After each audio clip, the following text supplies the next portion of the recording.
Seja bem-vindo, seja bem-vinda ao De Frente com o Gui. Que Gui? Eu, Gui da Imagética.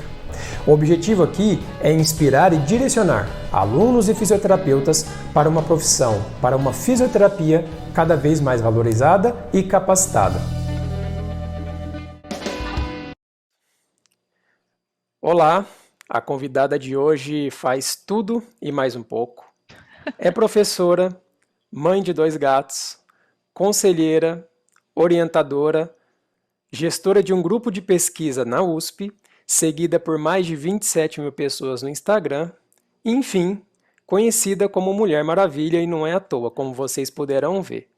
Existem muitos outros atributos que fizeram dela não só o que ela é hoje, mas também para ela estar conosco hoje, dentro do objetivo de inspirar e direcionar alunos e fisioterapeutas para uma profissão mais valorizada e capacitada. A convidada de hoje é a Ana Maria Siriani. Ela foi minha orientadora no processo de mestrado, mas eu posso dizer que de muitas outras coisas. E eu sou muito grato a ela e também por isso eu gostaria de que ela conversasse com a gente hoje. Seguindo nessa entrevista que carinhosamente a gente chama de Frente com o Gui, eu trago então a professora Ana. Seja muito bem-vinda, Ana. Oi, Peço a você Gui. que se apresente, né, aos nossos seguidores, aos nossos ouvintes, para que eles possam te conhecer um pouco mais, além do que já conhecem. Obrigada, viu? Obrigada pela apresentação tão carinhosa e calorosa. É, como você mesmo falou, né? Eu sou fisioterapeuta, sou formada na Federal de São Carlos, me formei em dezembro de 96. Era uma época muito diferente de agora. A gente estava começando o processo de a fisioterapia se tornar uma profissão que tinha uma pós-graduação específica, portanto, a geração de conhecimento na época era muito menor do que hoje. A gente estudava em livros, textos traduzidos, a gente tinha uma dificuldade grande de acesso à informação de qualidade científica, que hoje em dia a gente de frente para um celular consegue, não tinha nada disso nessa época.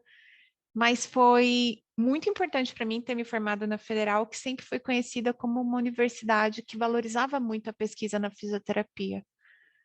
E isso moldou muito a minha carreira, tanto que eu acabei me tornando professora, pesquisadora também, e hoje trabalho principalmente nessa frente, né, de formação de recursos humanos dentro da profissão.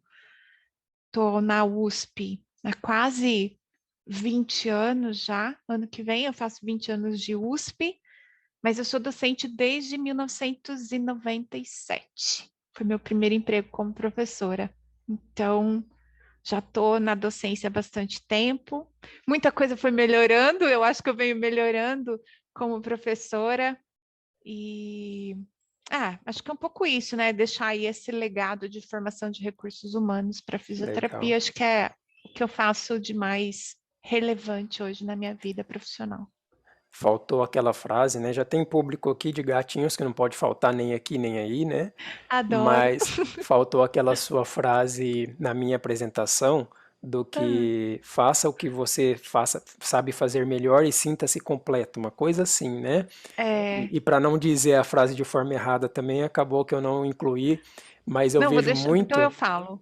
Vai lá. É, é, essa frase, ela Ah, tem um fundamento filosófico, né? Tem muito a ver com a coisa do estoicismo e de outras partes da filosofia, da psicologia, que mostra para a gente o sentido da nossa vida em termos de encontrar formas de superar as dificuldades de todo dia que todos nós temos de âmbitos diferentes, pessoais, profissionais.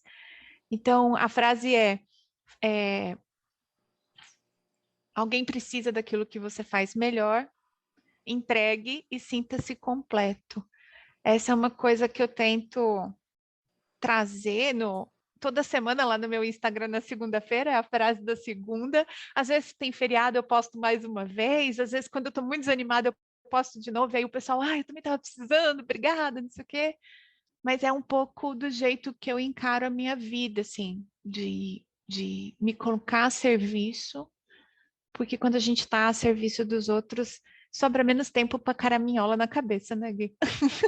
Justamente. E essa eu acho que é uma frase muito interessante. Além disso, do que você falou também por uma questão até pessoal, né, do que a gente precisa de inspiração e do que você acabou, digamos, alcançando e tendo hoje em dia como seu portfólio, manutenção, que é justamente a forma de entrega, a forma de trabalho e estimulando aí vidas, né, a gente pode dizer assim, principalmente através da docência, através da comunicação, que eu acho que é feita de uma maneira muito consistente e muito potente, né? Eu brinco que de todas as plataformas possíveis de YouTube, Telegram, Instagram, pessoalmente, obviamente também, todos têm um grande conteúdo daquilo que você traz para a gente. Além, É, como eu disse lá na abertura, da questão de conselheira, porque a gente tem uma Ana que talvez nem todos conhecem, que é uma Ana que se preocupa com a pessoa por trás do aluno, né? E eu acho que isso também é uma coisa fenomenal. É, mas isso também foi uma construção, viu, Guilherme? Sim, lógico. Eu fui aham, formada por profissionais excelentes, então, professores muito carinhosos, muito queridos, mas uma realidade muito diferente daquela que a gente vive hoje. Então, eu também fui aprendendo a observar os meus alunos, as pessoas que eu ensinava, para além daquela tarefa de transferir conhecimento e cobrar o entendimento disso. E às vezes as pessoas olham o jeito com que eu lido com as coisas, como eu cuido dos meus alunos mais próximos e mesmo do pessoal que é seguidor, e acha que isso é um dom natural, tipo assim, ai, Ana Maria, nossa, sensacional. já E nasceu isso foi assim. uma construção, né? Eu fui aprendendo a ser essa pessoa. Tanto que eu tenho ex-alunos que já disseram que até pesadelo já tiveram comigo. Que fique muito Ai, ai, ai. claro, eu estou melhorando, estou em construção, Ai, ai, ai, esses alunos, hein? Ainda bem que são ex, porque se fossem durante a coisa seria diferente. né? Brincadeiras à parte, Ana, é, eu acho que isso também já até responde um pouco, né, de quem se beneficia com a sua área de atuação. Hoje eu não consigo ver só quem se beneficia como sendo aluno de graduação ou de É. pós-graduação, visto que você dá aula nos dois. Conta um pouco para a gente quem que você tem visto que se beneficia com a sua área, né? E quando eu digo área, é no Aham. sentido de todas as formas que você entrega para essas pessoas, não só o conteúdo, mas de alguma forma, alguma ajuda, algum Tá, ensino, porque a gente vê que isso hoje não fica restrito à universidade. verdade. Ah, há um tempo atrás, eu conheci o professor Clóvis de Barros Filho, na época pelo blog dele. Ele tinha um blog que chamava Ética, se eu não estou enganada. E uma vez eu vi ele falando no blog dele o seguinte: a gente é professor da Universidade de São Paulo, as pessoas que pagam o nosso salário, que pagam a estrutura da Universidade de São Paulo, são todos aqueles que pagam impostos no Estado. E nem todo mundo um dia vai usufruir desse benefício diretamente, né, da Universidade de São Paulo. É lógico que a Universidade de São Paulo gera conhecimento, atende um monte de gente nas mais diferentes frentes de assistência, inclusive, por exemplo, com as empresas júniores, os advogados e tudo mais, mas a verdade é que as pessoas mais pobres, que menos têm oportunidade de se livrar de pagar impostos, nem sempre usufruem dessa estrutura. Então, o Clóvis dizia o seguinte: um professor, aquilo que a gente ensina dentro da universidade, não poderia ficar restrito só para quem presta vestibular, para quem passa na USP. E isso ficou lá na minha cabeça até que uma hora, com o apoio aí de alguns alunos que me viam fazendo o que eu faço hoje no Instagram, foram me incentivando e eu acabei vindo para o Instagram. Então, hoje, quem se beneficia diretamente, lógico, de uma maneira muito mais próxima, são os alunos da pós-graduação, do mestrado, do doutorado, do pós-doc, as residentes da fisioterapia, que eu também trabalho na residência desde 2012, 11, Agora a gente está encerrando a participação, a minha participação, pelo menos na residência, mas depois de muitos anos, eu fui coordenadora e tudo. Depois, os alunos de graduação, que coitados, né? Eles não têm opção, eles têm que passar na Tem de cinesiologia. encarar. Eles têm que, se eles não vencem a barreira da cinesiologia, eles não vão para frente no curso. Então, os alunos da graduação. E aí, via Instagram e via redes sociais, eu acabei ajudando uma série enorme de profissionais que eu nem imaginava que um dia pudesse ser possível isso. Então, eu acho que se beneficiam todo mundo que pode seguir o conteúdo gratuito, inclusive, que tem de monte, como você falou, a gente tem um curso aberto no canal do YouTube, em nível de atualização profissional, de 25 horas com direito a certificado. Só Depois para quem tem não uma sabe, Ana, playlist. tá como Grupo do Ombro no YouTube, não é isso? Só para Isso, quem não lá no sabe. YouTube é canal do Grupo do Ombro. Grupo do Ombro Físio USP. Se você escrever, você vai cair direto lá. E tem uma playlist com tudo explicado como fazer para seguir o curso para fazer a prova. E aí tem uma playlist também que assim me deu muito orgulho de fazer isso, muito inspirada pelo professor Clóvis, que são as aulas da graduação. Então, se você é um aluno de graduação em fisioterapia e quer assistir a minha aula de ombro para a graduação da USP Ribeirão Preto, ela está lá. Eu gravei e disponibilizei para os nossos alunos aqui na pandemia e aberto para o público, todo mundo pode assistir. E com isso, acontecem coisas que é o efeito borboleta. Tem pacientes que, por conta daquilo que eu faço nas redes sociais, se beneficiam do meu conhecimento. Então, aquilo que eu ensino, quando alguém aprende ali no Instagram e reproduz na sua clínica e tem sucesso, ele está chegando diretamente em quem mais precisa, que é o paciente. Então, assim, hoje eu tenho a felicidade de dizer que eu consigo impactar um número enorme de pessoas só dividindo aquilo que eu conheço, faço e que você sabe melhor do que ninguém, é o que a gente tenta fazer no nosso ambulatório, nas nossas pesquisas, né? Sim, Então, sim. muita gente. Eu até penso nessa questão de impacto, né, Ana? Hoje de uma forma diferente que eu pensava antes, principalmente por É, aquilo que a gente vai aprendendo ao longo do tempo e com as coisas que vão surgindo, como por exemplo hoje o acesso das pessoas à informação. Porque claro. hoje a gente tem muito acesso à informação de forma rápida, de forma fácil, né, e às vezes barata, mas o problema é que nem sempre a informação que a gente acessa é uma informação boa.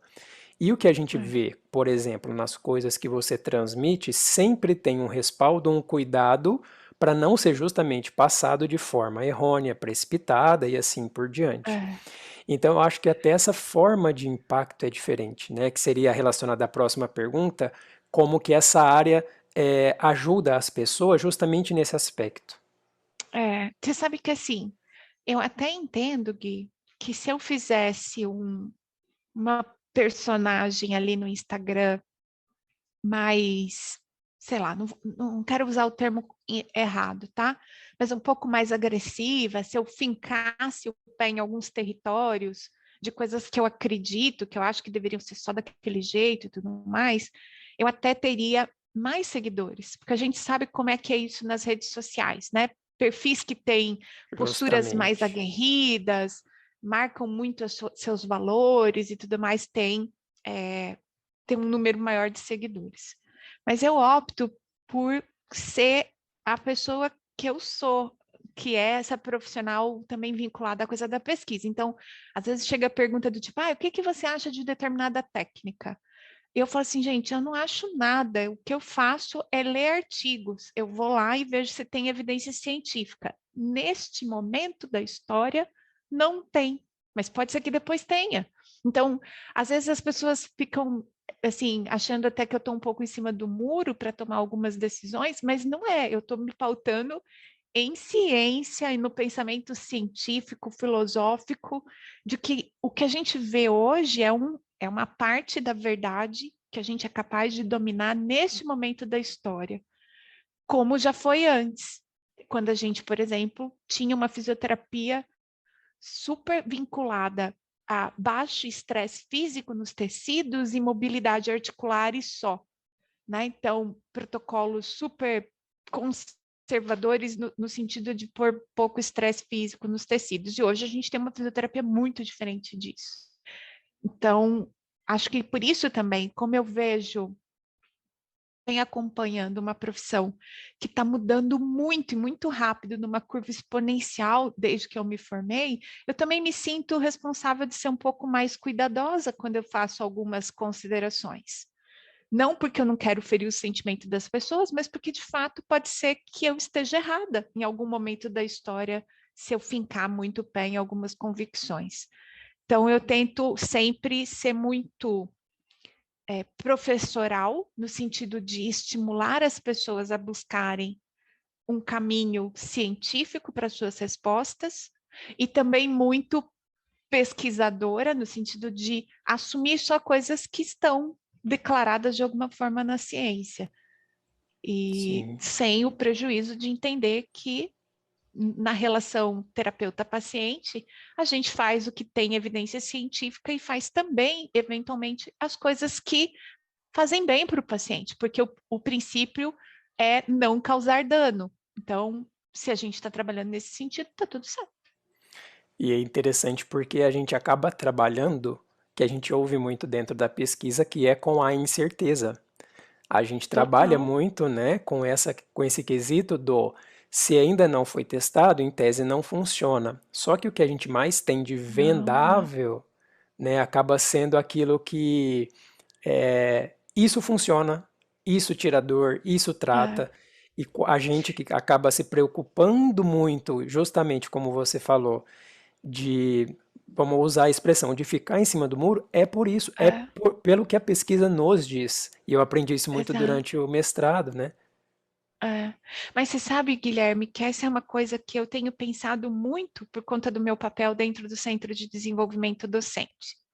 O que acontece é que a gente tem um treinamento de graduação, que é o nosso treinamento profissional, muito direcionado para a certeza.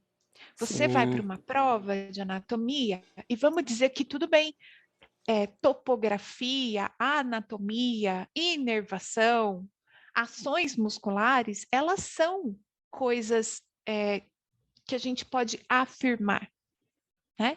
O deltoide, ele está inserido naquele lugar do úmero, e não adianta mudar o nome e é incerto. Não, ele vai estar lá. Pode estar um pouquinho mais para cima, pode ter uma variação anatômica, mas no geral é aquilo.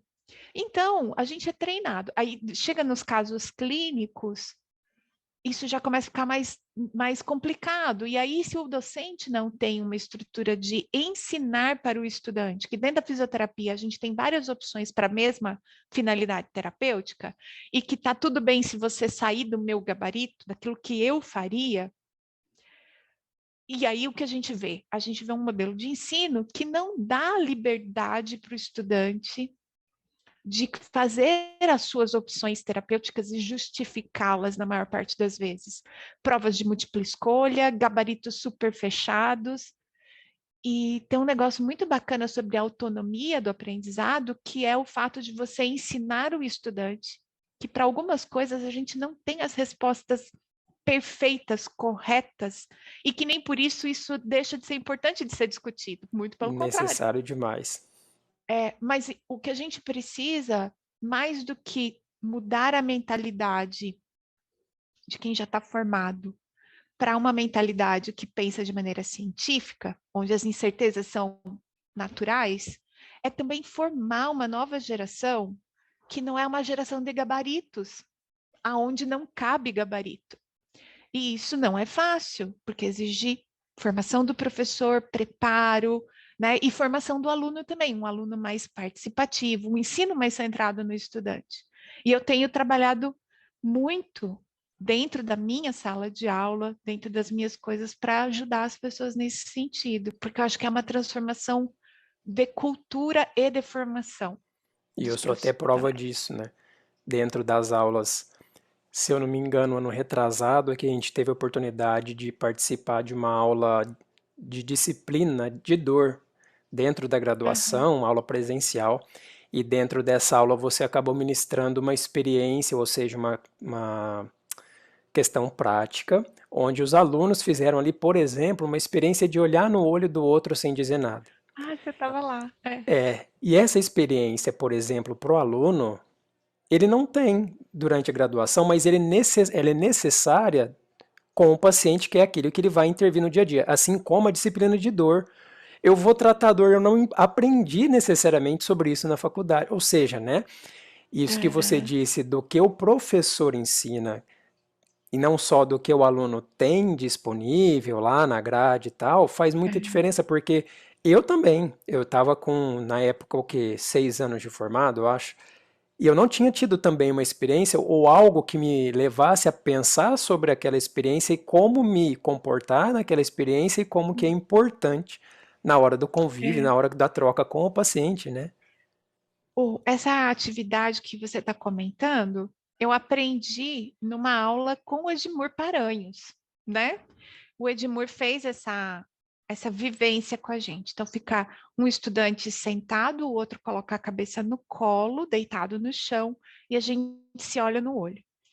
Para que isso, né? Fala assim, ai, mas Ana, para que esse negócio? É, gastar tempo de sala de aula com um negócio vivencial e tal.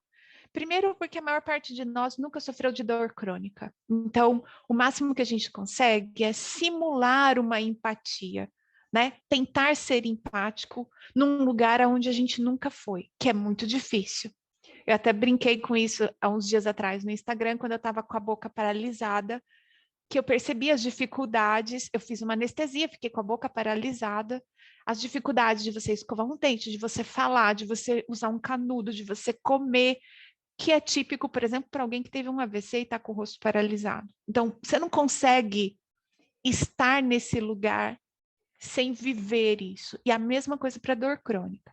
E aí, a coisa do modelo de prática baseada em evidência ser pautado também no desejo do outro, né? Do desejo do paciente, que eu sempre brinco, eu brinco com isso, mas isso é muito sério. Um estudante de fisioterapia que o único exercício que sabe fazer é uma rosca de bíceps, ele não consegue fazer cuidado centrado no paciente PBE, né? Porque se o paciente não gostar de fazer rosca de bíceps, não existe outra alternativa, porque o estudante só sabe aquilo. Então, você não está dando opções para o seu paciente. E essa vivência é uma vivência de enxergar o outro, né? Tá ali presente para o outro, que é um negócio que, lógico, é uma disciplina optativa, então eu sei que as pessoas já foram lá mais abertas para receber diferentes coisas, e aí eu consigo colocar esse tipo de atividade dentro da disciplina. Agora, Gui, eu estou estudando umas coisas de gamificação, a prova de cinesiologia é uma prova de curadoria, porque o que eu fui entendendo ao longo dos anos como professora? Hoje, a habilidade mais importante para um profissional de saúde, lógico, é um conhecimento básico que dá o fundamento para o raciocínio clínico, mas a quantidade de conhecimento é tão violenta que se a gente não ensinar os nossos alunos a fazer a curadoria, a procurar a informação, a entender se aquela informação é boa ou ruim, se tem qualidade, se não tem, a gente coloca no mercado pessoas que só conseguem seguir pessoas que vendem coisas que parecem atrativas, sem nenhum senso crítico a respeito disso. Então, Justamente. se isso serve de inspiração para quem está escutando a gente, é clínico, busque alternativas de entender mais como chegar na informação, porque isso vai te potencializar muito como profissional. E se você é professor, lógico, dá mais trabalho, dá mesmo, mas a satisfação, o salário imaterial do professor de ver um estudante desabrochar, aquela coisa que a gente fala, meus estudantes são muito passivos, meus estudantes não querem nada. Às vezes é uma estratégia, uma coisa pequena que você muda na sua aula, que muda totalmente as motivações intrínsecas desse estudante de se engajar nessa atividade e de se tornar mais participativo. Então, eu tenho feito umas mudanças, mudando de novo, né, as Legal. coisas por aqui. E eu acho até que você poderia explicar Ana, para esses alunos, para quem está assistindo a gente, onde que eles podem acessar tudo isso que você vem fazendo? Porque assim, Hum. eu sei que tem é, algumas plataformas que você entrega, tem a questão presencial, tem, enfim, uma infinidade, e só que às vezes cada um é mais direcionado, né, para um tipo de conhecimento ou um tipo específico de preparação e etc. Descreve para a gente quais são esses lugares que a gente pode acessar, ou quem ainda não conhece, pode procurar e acessar tudo que Ah, você fornece. bem, principalmente para quem é professor. Tem o podcast Aprender e Ensinar, que sai quinzenalmente de quarta-feira, dentro do podcast do portal Fiz em Ortopedia. Eu sou uma convidada que produz esse podcast, então, quinzenal, e lá já tem uma série, eu já devo estar no podcast 41, 42, tem mais de 40 episódios já, todos falando a respeito de experiências de ensino. E aí, esse é um lugar. Tem a página e o canal do YouTube do CDDE. Eu sou professora do Centro de Desenvolvimento Docente para o Ensino, que é um núcleo de professores que faz formação de outros colegas. E aí, tanto a página do CDDE FMRP, Centro de Desenvolvimento Docente para o Ensino da Faculdade de Medicina de Ribeirão Preto, a página oficial e o canal do YouTube tem material para professores com capacitações inteiras abertas também para melhorar a nossa experiência como professores. Muito bom. Para quem é clínico, tem uma imensidão de conteúdo gratuito dentro do Instagram, inclusive curso inteiro, tem lá a quinzena de dor crônica, tem a trilha inteira sobre o tendão, toda uma série de posts, vídeos de mecanismo de dor, coisa simples de como avaliar.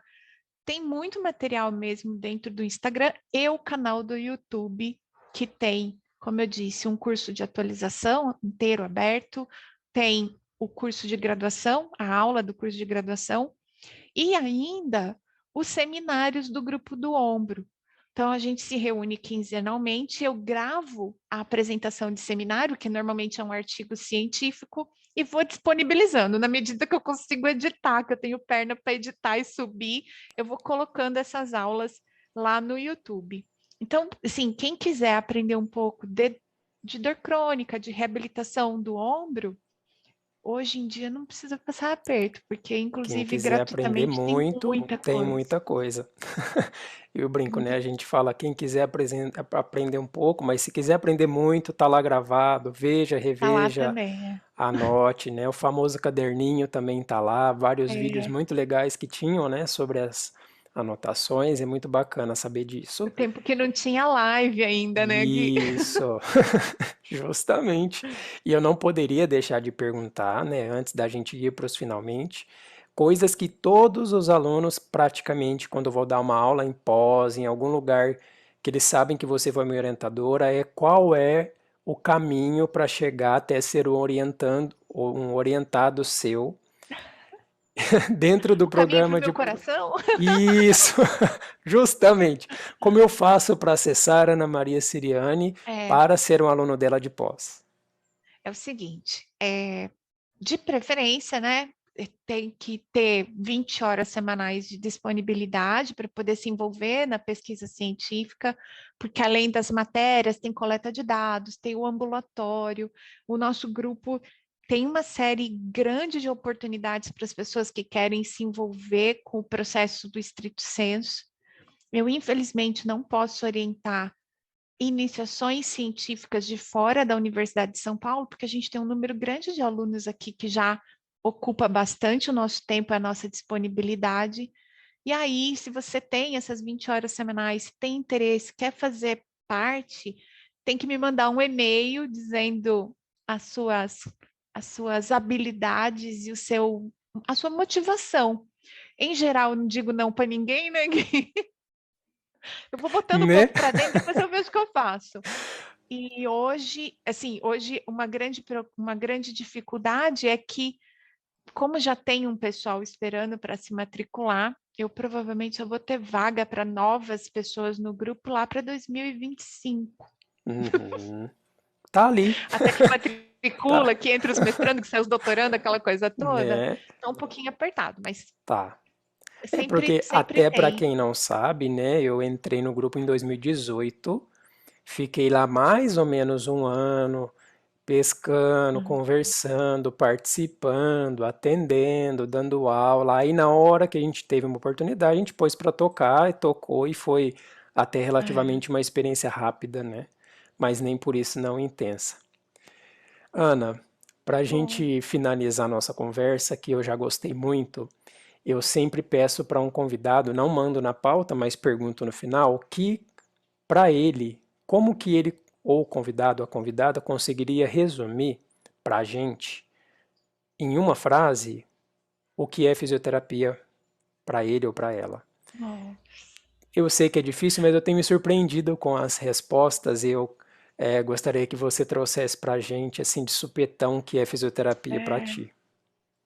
eu acho que o fisioterapeuta é hoje um profissional chave na saúde, porque a gente tem uma qualificação muito especial em termos de patologias de sistema.